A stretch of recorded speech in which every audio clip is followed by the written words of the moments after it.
नमस्कार, स्वागत है। आज हम एक खास सफर पर निकलने वाले हैं। द्वारका की पवित्र भूमि का सफर। ये एक ऐसा शहर है जहां हर कोने में इतिहास और आस्था की गूंज है। तो आज हम मिलकर जानेंगे वो 12 सबसे खास, सबसे जरूरी स्थल जहां एक तीर्थयात्री को जरूर जरूर जाना चाहिए। तो क्या मन में द्वारकापुरी धाम जाने का विचार आ रहा है? अगर हाँ, तो एक सवाल जरूर उठता होगा कि भाई वहाँ इतने सारे पवित्र स्थान हैं, कहाँ-कहाँ जाएं, कौन से दर्शन सबसे ज्यादा जरूरी हैं? तो चलिए, आज इसी उलझन को सुलझाते हैं और इस पूरी यात्रा का एक खाका तैयार करते हैं।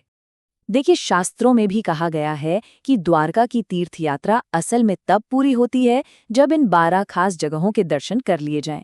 तो हमारी आज की ये जो पूरी चर्चा है वो इन्हीं 12 पवित्र स्थलों के इर्द गिर्द घूमेगी। ये वो स्थल हैं जो मिलकर एक संपूर्ण, एक पूरा आध्यात्मिक अनुभव देते हैं।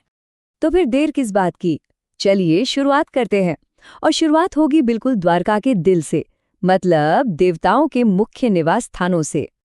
और सबसे पहले जाहिर है हम बात करेंगे द्वारकाधीश मंदिर की। इसे जगत मंदिर भी कहते हैं।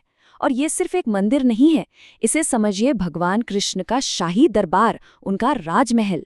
ऐसा माना जाता है कि पूरे शहर की जो आध्यात्मिक धुरी है, जो ऊर्जा है, वो यहीं से, इसी केंद्र से निकलती है। अब राजा के दरबार के बाद बारी आती है रानी की। जी हाँ, रुक्मिणी देवी का मंदिर। यह मंदिर भगवान कृष्ण की पटरानी को समर्पित है और ये शहर से थोड़ा हटकर कुछ दूरी पर बना हुआ है।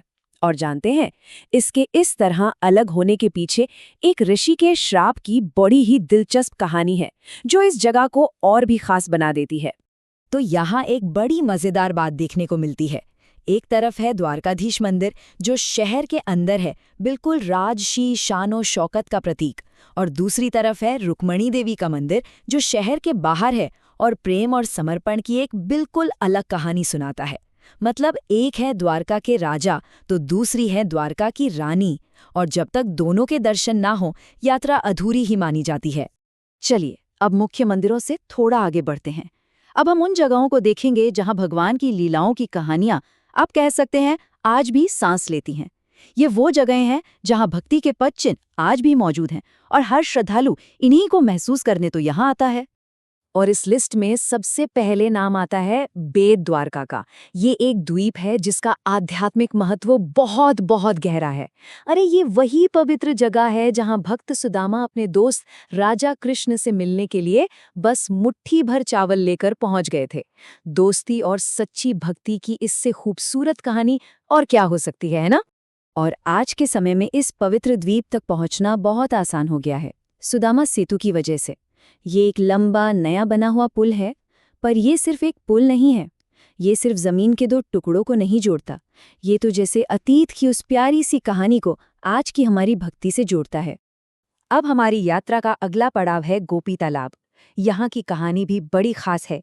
माना जाता है कि इस तालाब की मिट्टी कोई आम मिट्टी नहीं है। इसमें गोपियों का वो दिव्य प्रेम और विरह घुला हुआ है। और यही वजह है कि आज भी भक्त इस मिट्टी को गोपी चंदन कहकर बड़े आदर से, बड़े सम्मान से अपने माथे पर लगाते हैं। अच्छा, अब तक हमने मंदिरों और लीला स्थलों की बात की। अब चलते हैं उन जगहों पर जहां ईश्वर खुद प्रकृति के रूप में बसे हैं। ये वो पवित्र स्थल हैं जहां धरती, पानी और आसमान तीनों मिलकर दिव्यता का एहसास कराते हैं। तो इस लिस्ट में सबसे पहले तो आता है नागेश्वर ज्योतिर्लिंग, जो भगवान शिव के 12 ज्योतिर्लिंगों में से एक है।